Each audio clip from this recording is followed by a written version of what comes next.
August 24th, 79. AD started like any other summer morning in Pompeii.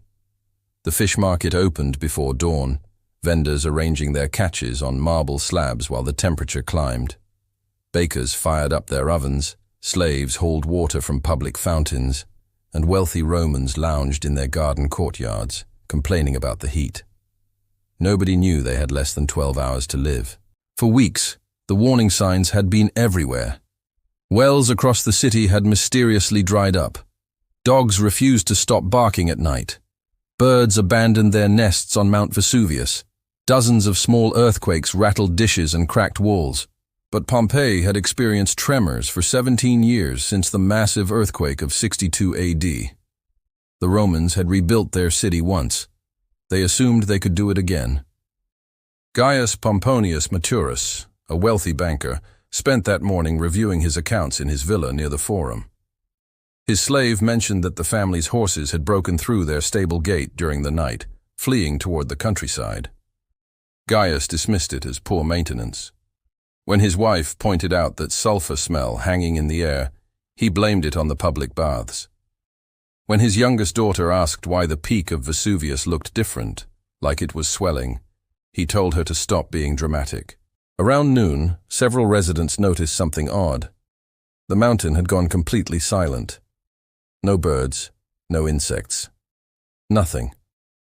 An unnatural quiet that made the hair on your arms stand up. Some people felt it in their gut, that primal instinct screaming that something was catastrophically wrong.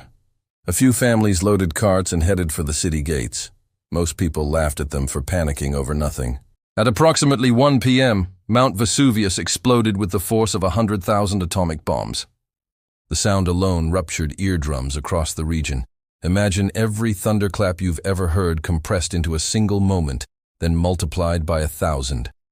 People 5 miles away were knocked off their feet by the shockwave.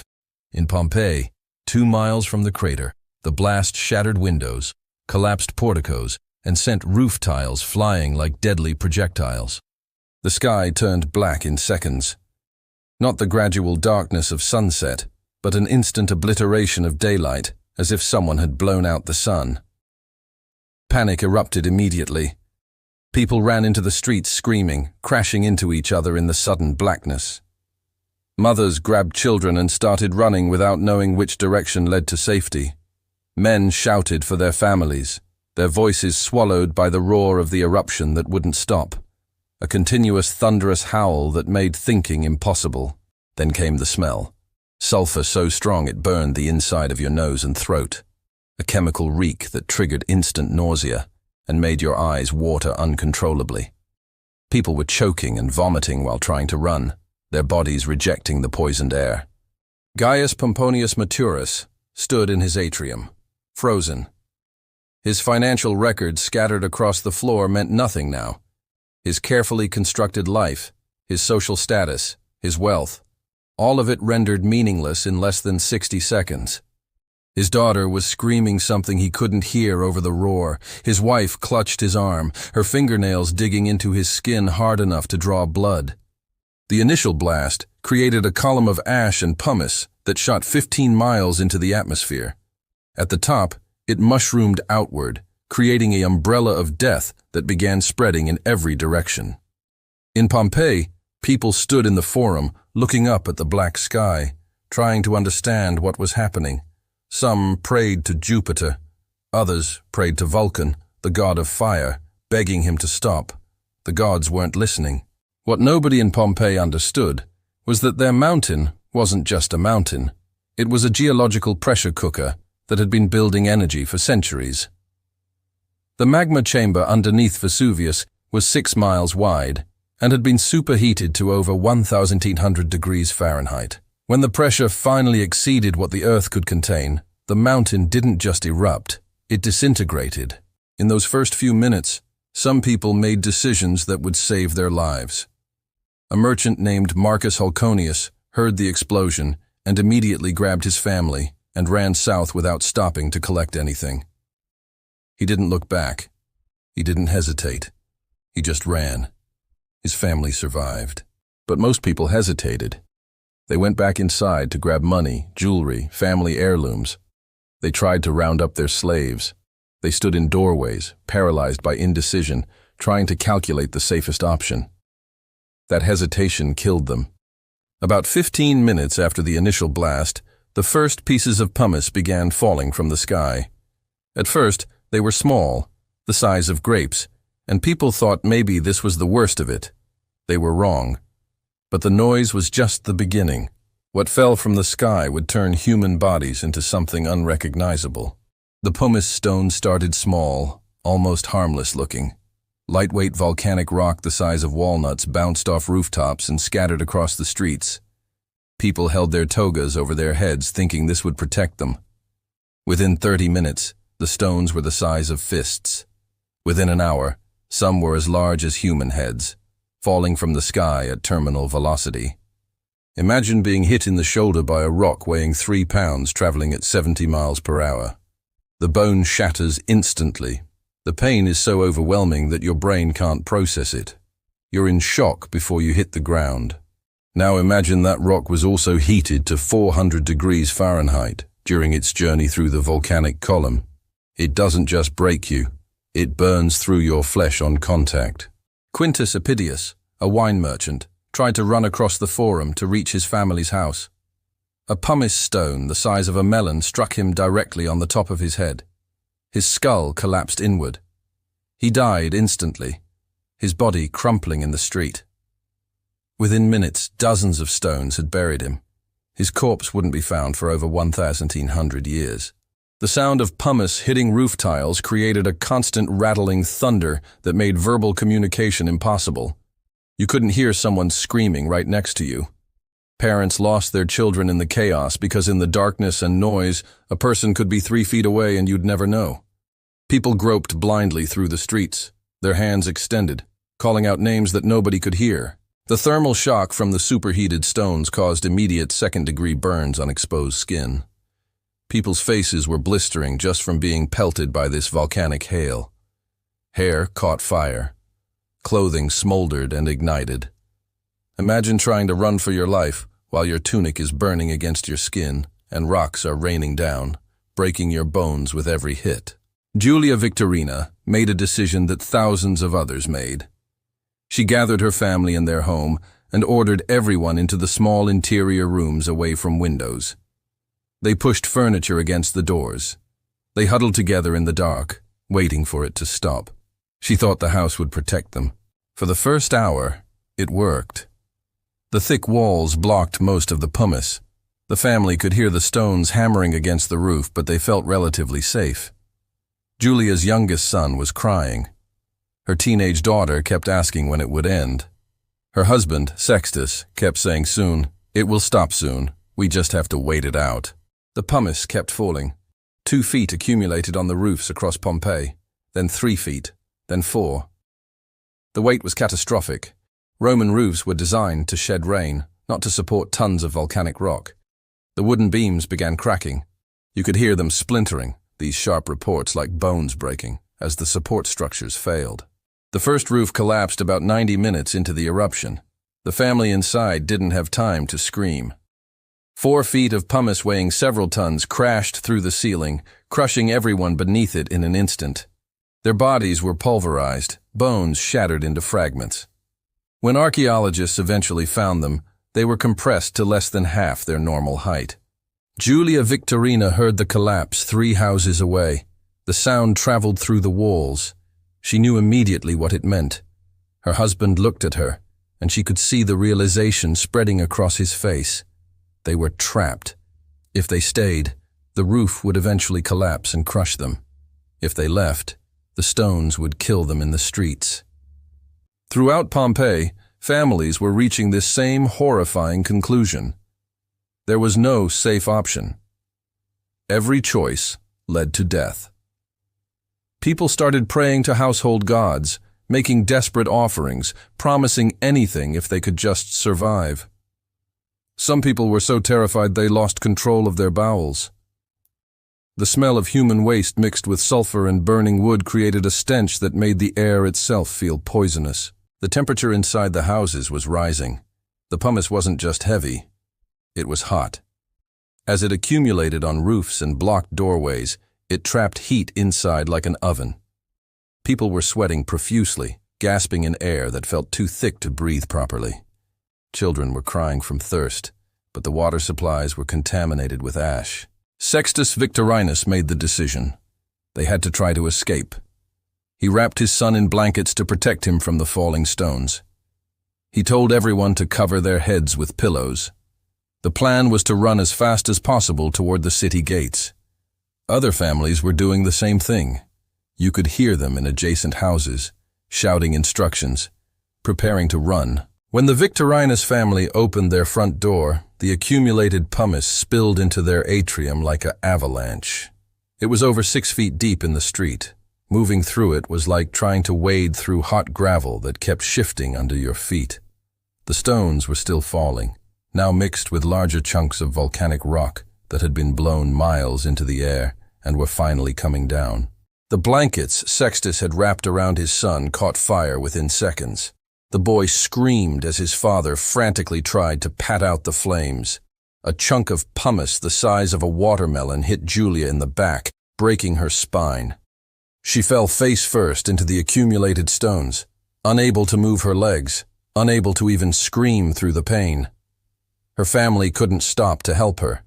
The stones kept falling. Across the city, people were discovering that pumice accumulation made escape impossible. The streets were filling up faster than you could wade through them.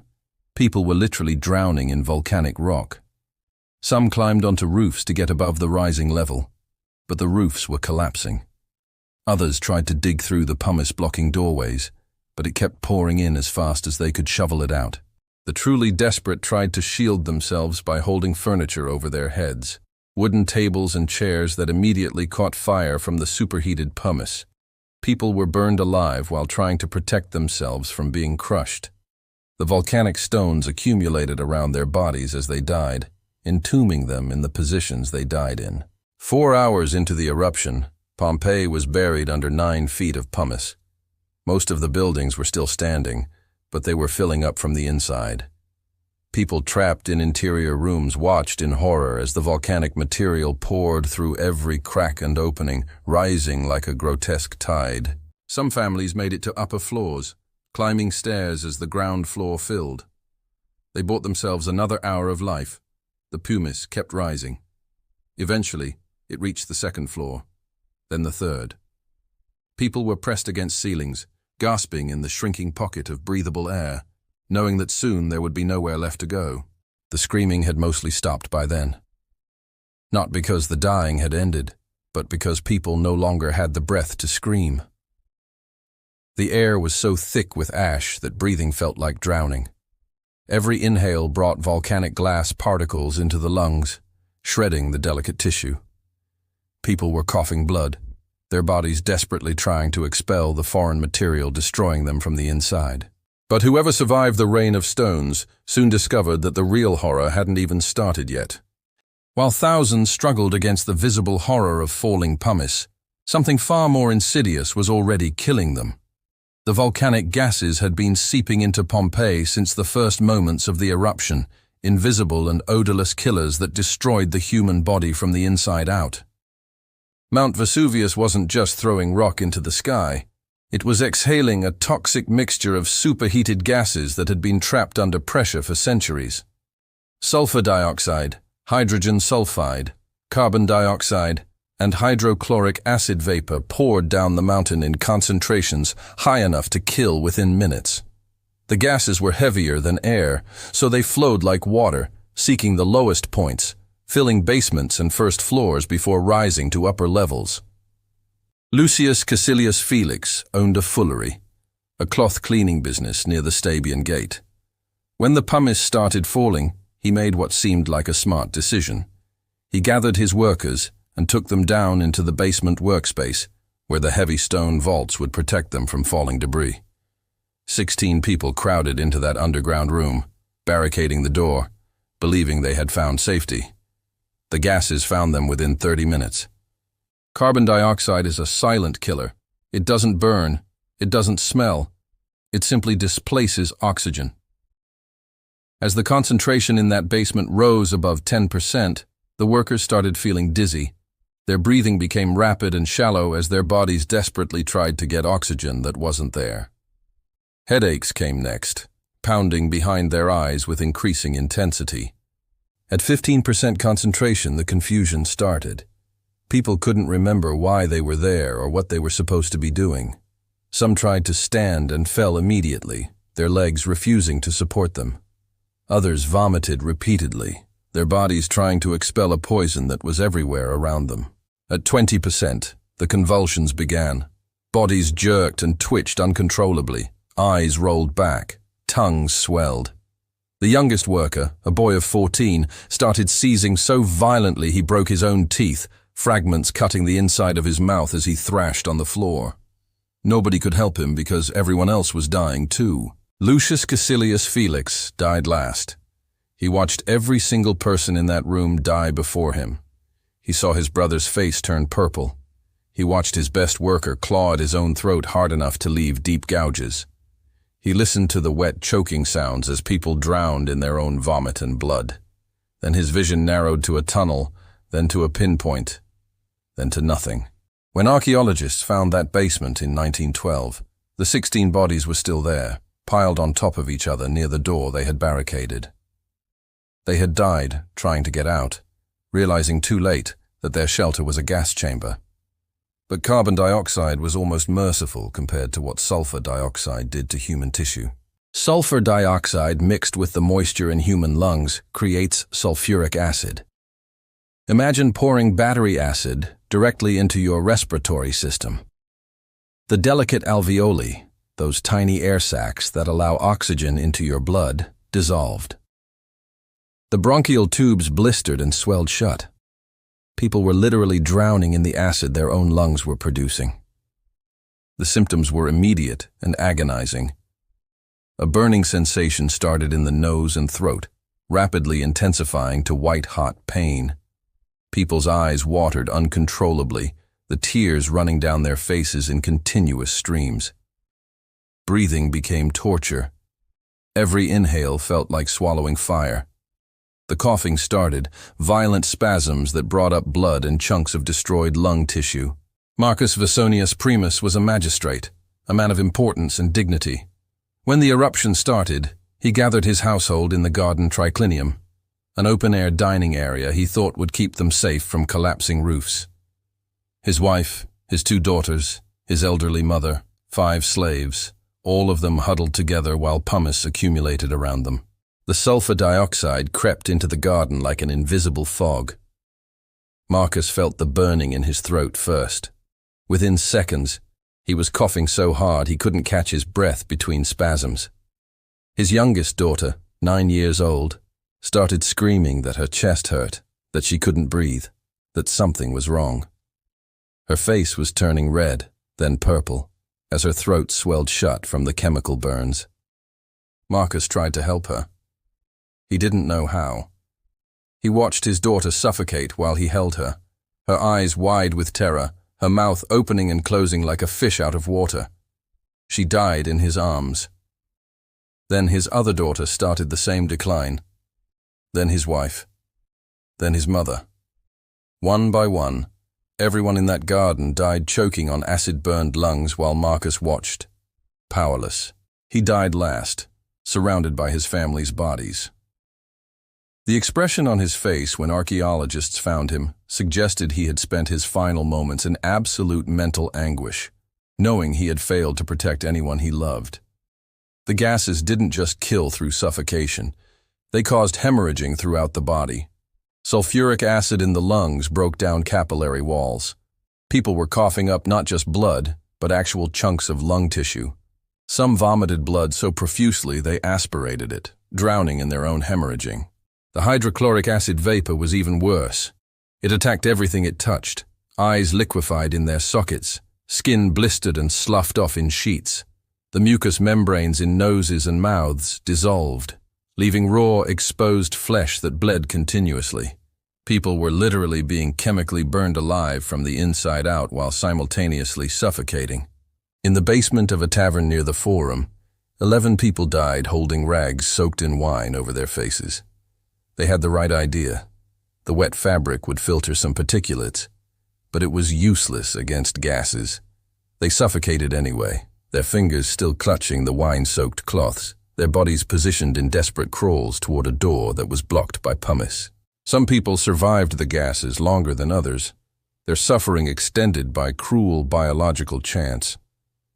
A few managed to find pockets of cleaner air temporarily in upper rooms with good ventilation or near windows where wind patterns created brief respites. They lived long enough to watch others die, to understand fully what was happening, to know with absolute certainty that their turn was coming. The psychological torture of that extended death was perhaps worse than the physical agony. Imagine watching the person next to you choke to death on their own blood, knowing you'll be doing the same thing in a few minutes. Some people went mad in those final moments. They tore at their own skin, screamed at hallucinations, or simply sat in catatonic silence as their bodies shut down. 6 hours into the eruption, the gas concentrations in Pompeii were high enough to kill within 2 or 3 breaths. People who had somehow survived the pumice, who had found shelter and avoided being crushed, were dying by the hundreds from invisible poison. Their bodies positioned in poses of extreme agony, backs arched, mouths open in silent screams, hands clawed as if trying to tear the poison out of their own throats. The truly horrifying discovery came in 2001, when forensic analysis of the victims revealed something unexpected. Many of the people who died from gas exposure were found with their hands positioned near their faces, fingers near their mouths and noses. At first, archaeologists thought they were trying to block the gases, but closer examination of the bones revealed a more disturbing truth. They were trying to breathe through their own flesh. In their final moments, as their airways burned and swelled shut, they had instinctively tried to create new pathways for air. Some had bitten into their own hands hard enough to break skin, trying to suck air through the wounds. Others had their fingers jammed so far into their mouths they had dislocated their jaws. The desperation to breathe, that most basic biological imperative, had driven people to mutilate themselves in futile attempts to get oxygen. It didn't work.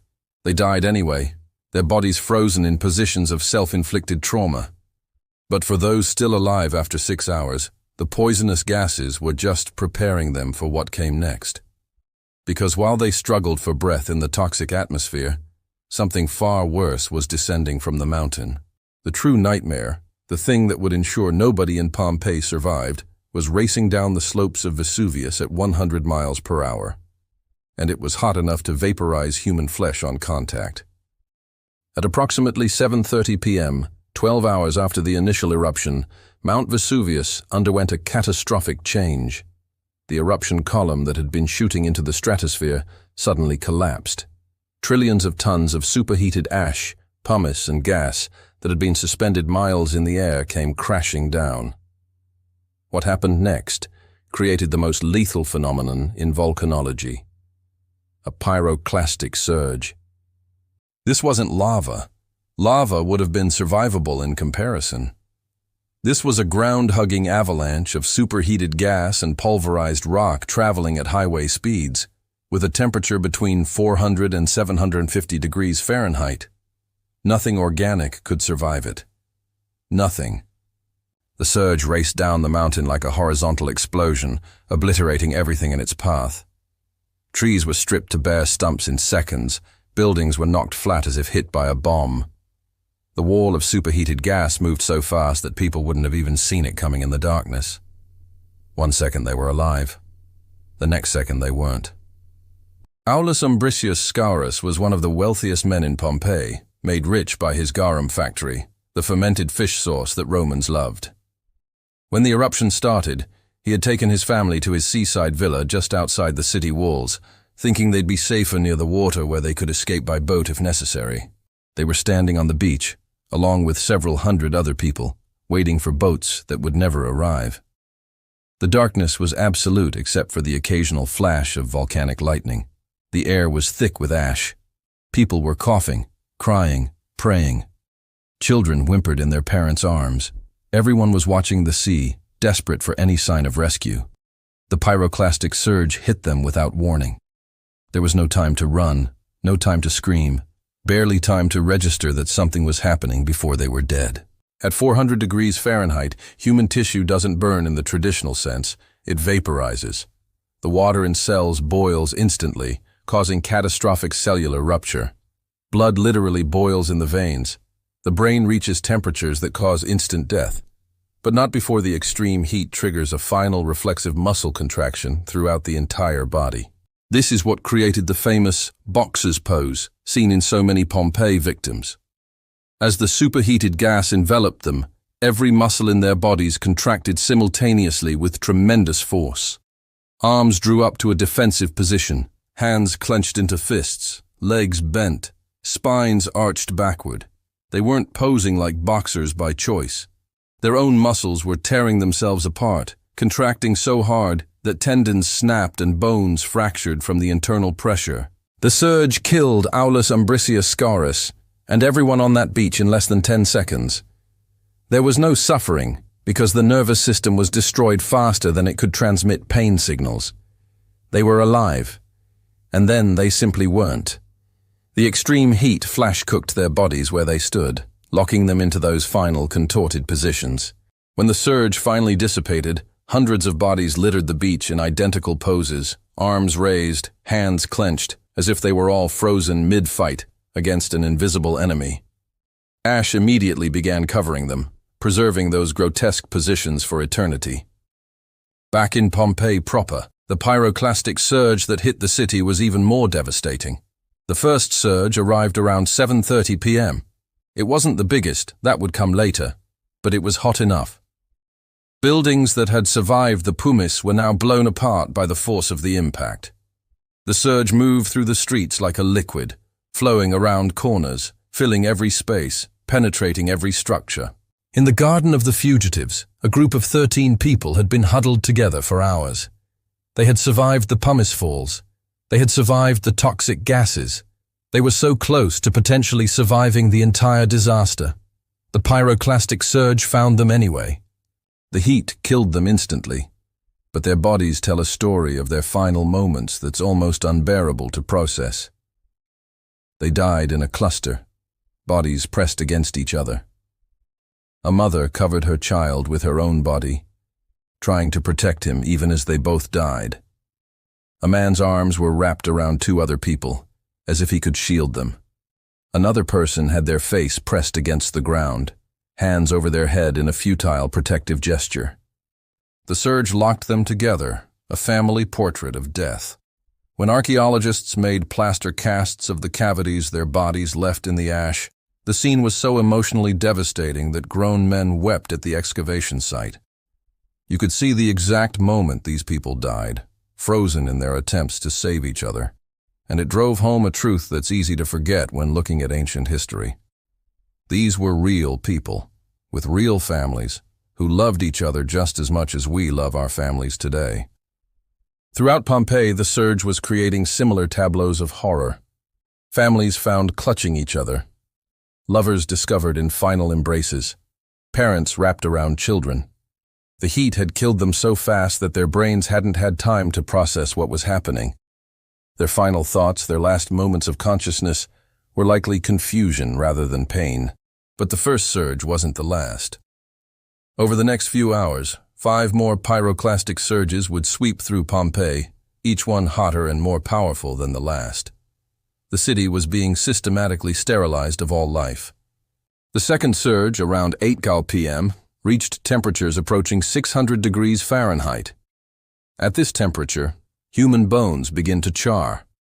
The organic components, the collagen and proteins that make bones flexible, burn away, leaving behind brittle mineral structures that crack and shatter easily. Some victims' skeletons literally fell apart from the heat, bones fragmenting into pieces that scattered across the ash. The third surge penetrated buildings that had somehow remained sealed. People who had been dying slowly from gas exposure or suffocation got their deaths accelerated.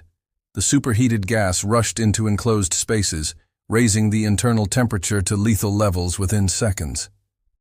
People died gasping in superheated air that seared their lungs with each breath. The fourth surge, arriving around midnight, was powerful enough to knock down the few remaining standing structures.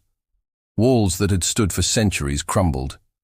Roof beams that had somehow supported tons of pumice finally gave way. The physical force of the surge was comparable to a bomb blast, creating pressure waves that pulverized anything in their path. By the time the fifth surge hit in the early morning hours of August 25th, there was almost nothing left alive in Pompeii to kill. Almost. A few people had somehow survived in incredibly fortuitous locations, upper rooms in thick-walled buildings that had deflected the worst of the heat. They had endured 14 hours of hell, watching and hearing everyone around them die, breathing poisoned air, watching the city be buried and burned. They had survived longer than should have been possible. The fifth surge killed them too. Nobody in Pompeii survived to see dawn on August 25th. The final pyroclastic surge was the largest. It buried what remained of the city under an additional 6 feet of ash and pumice. The surge deposits would eventually harden into rock, sealing Pompeii under a stone blanket that would preserve it for nearly 2,000 years. But preservation implies that something intact remained to be preserved. The reality was far more disturbing than that. Because while the heat had killed quickly, what it did to the bodies afterward transformed them into something that shouldn't exist. Human-shaped cavities in volcanic stone, empty spaces that perfectly captured the moment of death but contained almost nothing of the actual person. The process that created these horrifying time capsules was about to begin, and what future archaeologists would discover when they poured plaster into those voids would reveal exactly how grotesque death by pyroclastic surge really was. The pyroclastic surges didn't just kill the people of Pompeii. They initiated a grotesque transformation that would turn human bodies into architectural negatives, hollow spaces that preserved death in three-dimensional detail. What happened to those bodies over the following days, weeks, and centuries is a process so disturbing that it makes their death seem almost merciful by comparison. When the surges passed and the ash settled, Pompeii was buried under approximately 20 feet of volcanic material. The bodies of roughly 2,000 people lay scattered throughout this mass grave, positioned exactly as they had died. Some were on streets, others were in buildings. Many were clustered in groups, families that had died together. And then the chemistry began. The volcanic ash that buried Pompeii wasn't like normal dirt. It was a mixture of pulverized rock, volcanic glass, and various minerals that, when dampened by rain, formed a cement-like substance. This material encased the bodies completely, creating perfect molds around every surface. Every fold of clothing, every strand of hair, every finger, every facial expression, every detail was captured with horrifying precision. Then the bodies started to decompose. Decomposition is normally a process that destroys evidence. Bacteria break down tissue, organs liquefy, bones scatter. But in Pompeii, the ash cocoon created an anaerobic environment that changed how decomposition worked. The soft tissues still broke down, bacteria still did their work, but the breakdown happened in an enclosed space. The bodies essentially rotted inside their own ash casts. The process took years, probably decades. The flesh putrefied, turning into liquid and gas. The liquid seeped into the porous ash. The gases escaped through tiny cracks. Organs dissolved into slurry. Muscles separated from bones. Fat melted. Skin sloughed away in sheets. Everything soft gradually vanished, leaving only the skeleton and, eventually, nothing at all. What remained was worse than nothing. It was a perfect void, a negative space in the volcanic stone that captured every detail of a human being at the moment of death. The ash had hardened around the bodies like plaster, and when the organic material disappeared, it left behind hollow spaces that were three-dimensional photographs of agony. For over 1,600 years, these voids lay undiscovered beneath the accumulated debris of centuries. Pompeii became farmland, then olive groves. People built houses on top of it without knowing an entire city lay beneath their feet. The hollow spaces where 2,000 people had once been sat in the darkness, perfect and patient, waiting. In 1748, excavations began. Workers found the first bodies, or what they thought were bodies. They were actually finding skeletons surrounded by hardened ash. The bones were often displaced, scattered by the decomposition process. Nobody understood what they were really looking at. They catalogued the skeletons, noted the positions, and moved on. It wasn't until 1863 that Giuseppe Fiorelli, the director of excavations, realized what the voids actually were. He was examining an area where workers had reported finding holes in the ash. Fiorelli looked at these cavities and understood instantly. These weren't natural formations. They were molds, and if he filled them, he could recreate the bodies. The first experimental pour used plaster of Paris. Workers carefully drilled small holes into the ash, then poured liquid plaster into the voids. They waited for it to harden, then carefully excavated away the surrounding ash. What emerged from the stone made several workers vomit, and one quit on the spot, refusing to ever return. It was a human figure, perfect in every detail, frozen in death throes. The first cast showed a person curled on their side, arms drawn up, mouth open in what appeared to be a scream. The level of detail was shocking. You could see the weave of their clothing, the individual toes, the agonized expression on their face. This wasn't a statue. This was a person, or the space where a person used to be, captured at the worst moment of their life. Fiorelli continued the process. Over the following decades, hundreds of casts were made. Each one revealed a new horror, and the details they preserved were so specific, so viscerally real, that they transformed how people understood Pompeii. These weren't ancient Romans anymore. They were just people who had died screaming. One of the most famous casts shows a pregnant woman. She's lying on her back, one hand on her swollen belly, the other thrown up beside her head. Her face is turned to the side, mouth open. The pyroclastic surge killed her instantly, but the cast captures something unbearably human, a mother's instinctive gesture to protect her unborn child. The pregnancy is visible in the cast because her enlarged uterus created a distinctive bulge in the body cavity before it decomposed. Modern analysis using CT scans revealed something even more disturbing. The fetus was still inside her when the cast was made. The plaster filled the void left by the mother's body, but couldn't reach the tiny space where the fetus had been. There's a small empty pocket inside her belly, a void within a void, marking where an unborn child died before taking their first breath. Another cast shows a dog, still chained to a post. As the ash rose, the dog tried to climb higher on its chain to escape. The cast captures it twisted awkwardly, neck stretched, legs scrambling for purchase that wasn't there. It died slowly, probably over hours, strangling on its own chain while trying to escape the rising ash. The expression of panic and suffering on the dog's face is heartbreakingly clear. One cast shows a child, roughly 4 years old, curled into a fetal position. The detail is so precise you can see their small fingers near their mouth, as if they were sucking their thumb for comfort as they died. The ribs are clearly visible through the torso, suggesting the child was thin, possibly malnourished. They died alone, no parents nearby, in the darkness and chaos. The Garden of the Fugitives casts are perhaps the most emotionally devastating. 13 people, including several children, clustered together. The casts show them trying to shield each other. One adult has their arms wrapped around 2 smaller figures, clearly children. Another person is hunched over, protecting someone beneath them. They died as a group, holding on to each other, and the casts preserved that final act of love. But the casts also revealed details that were far more disturbing than romantic notions of families dying together. Many showed signs of intense physical trauma, not from the eruption itself, but from the dying process.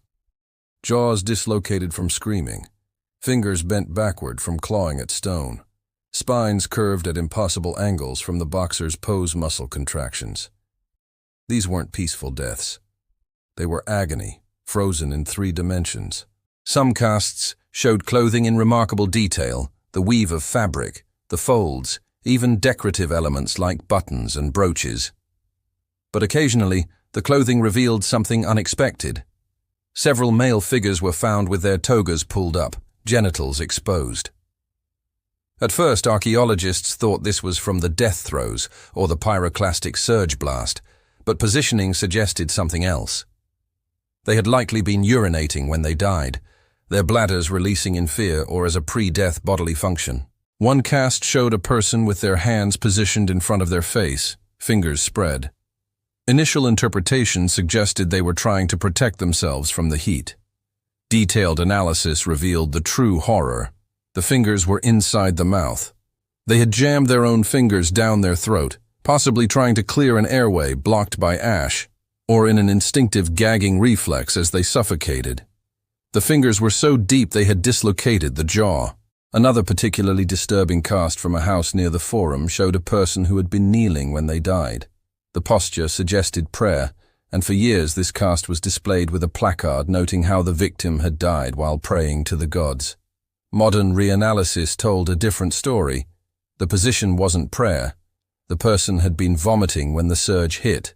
The downward angle of the head, the position of the hands, the open mouth, all consistent with someone in the act of violent emesis when death came. The casts also preserved jewelry, coins, and personal items that people had clutched in their final moments. One woman died holding a bag of coins, her bony fingers still wrapped around it when the cast was made. The money was worthless, but she wouldn't let go. Another person died clutching a small statue of a household god, their prayer for protection unanswered. Perhaps most disturbing were the casts that showed people who had almost escaped.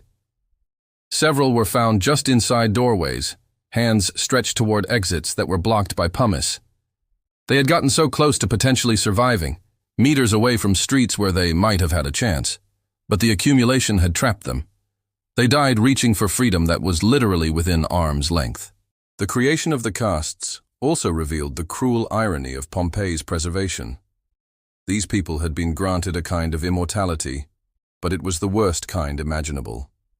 Their most private moment, their death, had been captured and put on display. They had become permanent exhibits of human suffering, their agony reproduced and studied by millions of viewers who would walk past their death poses in museums around the world. Modern technology has made the situation even more invasive. CT scans can now see inside the casts without damaging them. This revealed that many casts contained bone fragments, teeth, and occasional remnants of soft tissue that hadn't completely decomposed. One cast from 2015 was scanned and found to contain a brain. The extreme heat had essentially cooked the brain tissue, turning it into a vitrified glass-like substance that survived for 2,000 years inside the skull. But the scanning also revealed something that changed everything archaeologists thought they knew about how Pompeii's victims died. And what they found was somehow more horrible than anything the casts had shown before. In 2018, a team of forensic archaeologists began the most comprehensive analysis of Pompeii's victims ever attempted. They used CT scans, digital reconstruction, and modern forensic pathology to examine the casts and remaining skeletal material in unprecedented detail. What they discovered rewrote the story of Pompeii's destruction and revealed that the victims' deaths were even more horrific than anyone had imagined. The breakthrough came from examining the skeletal remains inside the casts using high-resolution scanning. The bones told stories that the outer shells had hidden, and those stories were nightmares. Start with the teeth. In victim after victim, the forensic team found the same pattern: teeth that had shattered from the inside, not broken by external trauma, but exploded outward by internal pressure. The heat from the pyroclastic surges had been so intense that the moisture inside teeth, trapped in the tiny tubules of dentin, had turned to steam. The pressure built until the teeth literally burst apart, fragments driven into the surrounding gums and tongue. Imagine your teeth exploding in your mouth. The pain would be instantaneous and overwhelming, except the victims didn't live long enough to process it. The same heat that burst their teeth was simultaneously cooking their brain tissue. But for a fraction of a second, they felt their own teeth detonating. The skulls revealed even worse. Multiple victims showed fracture patterns inside the cranial cavity that were initially puzzling. The outer skull was intact, but the inner surface showed radiating cracks. The forensic team realized what had caused them. The brains had boiled inside the skulls. Brain tissue is roughly 75% water. When exposed to temperatures above 212 degrees Fahrenheit, that water turns to steam. In an enclosed space like a skull, the pressure builds rapidly. The victims' brains had essentially turned into pressure cookers, generating enough steam to crack the skull from the inside out. In some cases, the pressure was so great that the skull fractured completely, and partially boiled brain tissue was forced out through the fractures. One skull from a victim found near the forum showed something even more disturbing. The CT scan revealed a dark mass inside the cranial cavity. When they analyzed it, they discovered it was vitrified brain tissue. The brain had been heated so rapidly to such high temperatures that it underwent a chemical transformation. The proteins had restructured into a glass-like substance, creating a permanent fossil of the victim's brain at the moment of death. The implications were staggering. This meant some victims' brains had remained functional for a brief moment during the pyroclastic surge, long enough for the extreme heat to cook them while they were still alive. The nervous system might have transmitted pain signals for a fraction of a second before being destroyed. These people didn't die in ignorance.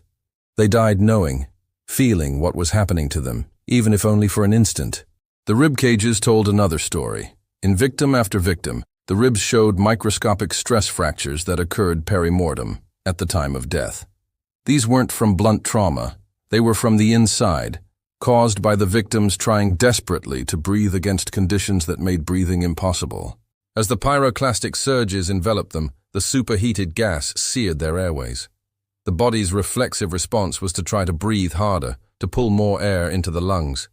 The intercostal muscles, the muscles between the ribs, contracted with such force that they fractured the ribs they were attached to. The victims had literally broken their own ribs in the act of trying to breathe. Some victims showed even more extensive fractures. The sternum was cracked. Multiple vertebrae showed compression fractures. The hyoid bone, the small bone in the throat, was broken in several cases.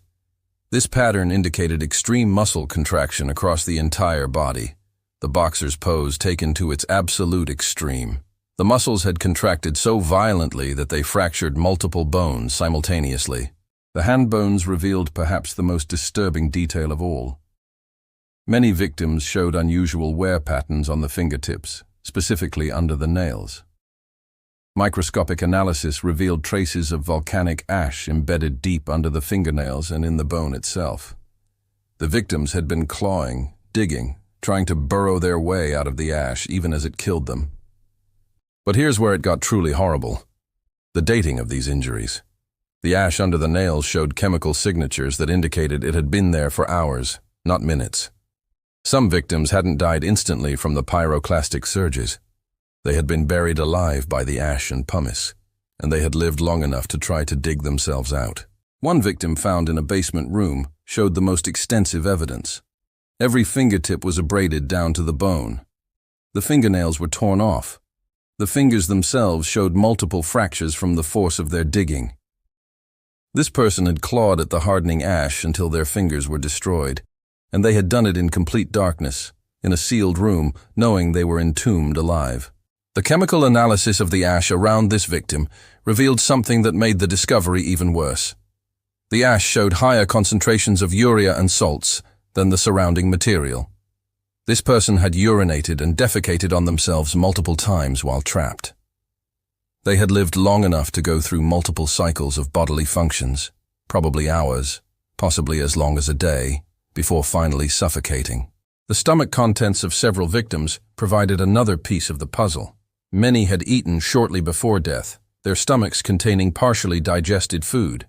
Analysis identified figs, fish, bread, and in one case pine nuts. But the state of digestion varied dramatically between victims found in similar locations. Some showed almost no digestion, suggesting death within an hour of eating. Others showed advanced digestion, indicating they had lived for many hours after their last meal.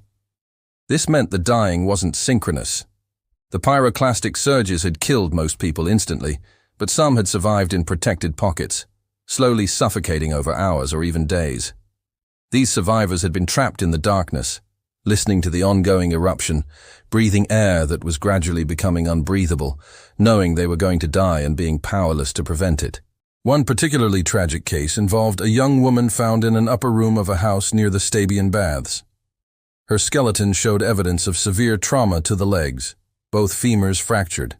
The breaks were perimortem but showed early signs of healing, meaning she had survived for at least several days after receiving them. The reconstruction of her death was heartbreaking. She had likely been injured early in the eruption, possibly by falling pumice. She had crawled or been carried to an upper room. The injuries made escape impossible. She had survived there for days, trapped with broken legs as the eruption continued. Eventually, either suffocation, dehydration, or infection had killed her. She had died slowly, in pain, knowing help would never come. The forensic team also examined victims found in groups, trying to understand the family dynamics at the moment of death. DNA analysis, where possible, revealed that many of the groups weren't related at all. Strangers had died clutching each other, seeking comfort from anyone in their final moments.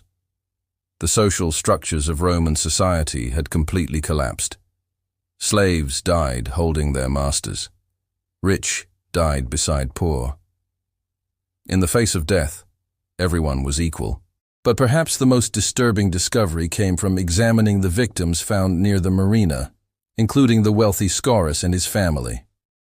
Advanced scanning revealed that these victims, who had appeared to die instantly from the pyroclastic surge, showed evidence of pre-existing trauma. Multiple individuals had broken bones that were weeks old, injuries from the earthquake swarms that had preceded the eruption. This meant they had been living in damaged buildings, sleeping in fear, for weeks before the final eruption.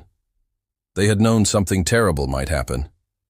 They had felt the warning tremors, and they had chosen to stay anyway, or been unable to leave. When death finally came, it wasn't unexpected. It was the culmination of weeks of dread. The final revelation came from analyzing the distribution of victims throughout the city. Only about 2,000 bodies have been found, but Pompeii's population was estimated at 11,000 to 15,000. Where were the rest? The answer is both obvious and horrible. They escaped. Most of Pompeii's residents got out. They fled during the early stages of the eruption when escape was still possible. The 2,000 who died were the unlucky ones, the ones who hesitated, who went back for valuables, who couldn't leave elderly relatives, who simply made the wrong decisions at the wrong time. They weren't the majority. They were the ones who failed to escape. This transforms the tragedy. It wasn't an instantaneous disaster that killed everyone. It was a series of choices and chances over 19 hours, where thousands made decisions that saved their lives, and 2,000 made decisions that killed them. The victims weren't just unlucky. They were the product of accumulated bad judgment, physical limitations, and random circumstance. And here's the cruelest irony of all. Pompeii's destruction preserved those 2,000 deaths so perfectly that they became famous, studied, displayed in museums. But the 11,000 who escaped are forgotten. There are no casts of people who made good decisions. No museum exhibits showing the thousands who correctly assessed the danger and ran. History remembers the dead, not the survivors. The forensic analysis concluded with a comprehensive timeline of how a person would die if caught in Pompeii during the eruption. The average survival time from the first pyroclastic surge was 17 minutes. If you were inside a building with thick walls, you might survive 30 minutes. If you were underground, you might live hours. But ultimately, everyone died. The study calculated that your actual chances of surviving the eruption if you stayed in Pompeii were 0.08%, effectively zero. And that tiny percentage was entirely dependent on being in exactly the right place at exactly the right time, probably an upper room of a building on the city's far edge that somehow avoided the worst of the surges. So here's the final grotesque truth about Pompeii. It didn't matter who you were, how rich you were, how smart you were, or how careful you were. If you were still in the city when those pyroclastic surges came down, you were dead. Your choice was only in how you died. Crushed by pumice, suffocated by gas, vaporized by heat, or buried alive to claw at stone until your fingers broke. The victims of Pompeii didn't just die. They became permanent monuments to the hubris of thinking you can wait out a volcano. Their bodies, transformed into hollow spaces in stone, serve as three-dimensional warnings that nature doesn't care about your wealth, your status, or your plans. When the mountain explodes, the only thing that matters is whether you ran fast enough and far enough when you still could. And the truly horrifying part? The same conditions exist today. Millions of people live within the danger zone of active volcanoes worldwide. They know the risks, they've seen the warnings, and they stay anyway, just like the Romans stayed in Pompeii, convinced that disaster won't come in their lifetime, that they'll have time to escape when it finally happens. They won't. And when the next Vesuvius erupts, when the next Pompeii happens, those victims will also be transformed into warnings that nobody will heed. Because that's the final lesson of Pompeii. We never learn, we never leave. We stay until the mountain explodes and turns us into hollow spaces in stone, preserved forever as monuments to human stubbornness and the absolute certainty that nature always wins. The people of Pompeii didn't die because they were ignorant or unlucky. They died because they were human, because they hesitated when they should have run, because they valued things over survival, because they couldn't imagine that their entire world could end in a single day. And that's exactly why you wouldn't survive Pompeii. Not because you're not smart enough or fast enough, but because you'd make the same choices they did. You'd go back for your valuables. You'd wait to see if it got worse. You'd think you had more time. And then the mountain would turn you into a hollow space in stone, your death frozen forever as a warning that nobody will listen to. That's the ultimate grotesque irony of Pompeii. 2,000 people died to teach a lesson that history has never learned.